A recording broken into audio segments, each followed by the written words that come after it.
750కి పైగా సినిమాలలో నటించి 9 నంది అవార్డులు సాధించి మహోన్నత వ్యక్తి కోట శ్రీనివాసరావు మృతి సినీ నాటక జగత్తుకు తీరని లోటు అని అల్లూరి సీతారామరాజు స్మారక కళావేదిక ప్రధాన కార్యదర్శి పంతన దయానందబాబు పేర్కొన్నారు.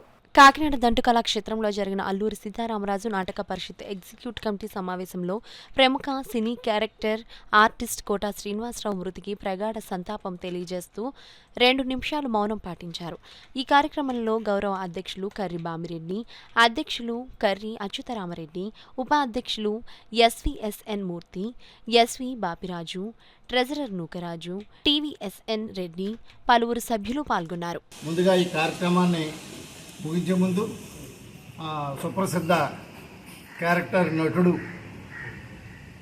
9 నందులు అందుకున్నటువంటి నటుడు, 750 సినిమాలు యాక్ట్ చేసినటువంటి మహానటుడు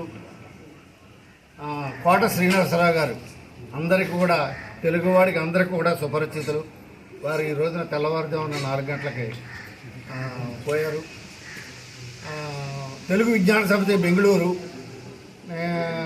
2003 సంవత్సరంలో మేము దోషేత వహిని నాటిక ఆడినప్పుడు ఆయన బహుమతి ప్రధానోత్సవానికి చీఫ్ గెస్ట్, ఆయన చేతుల మీదుగా మేము ప్రొడక్షన్ షీల్డ్ తీసుకున్నాం.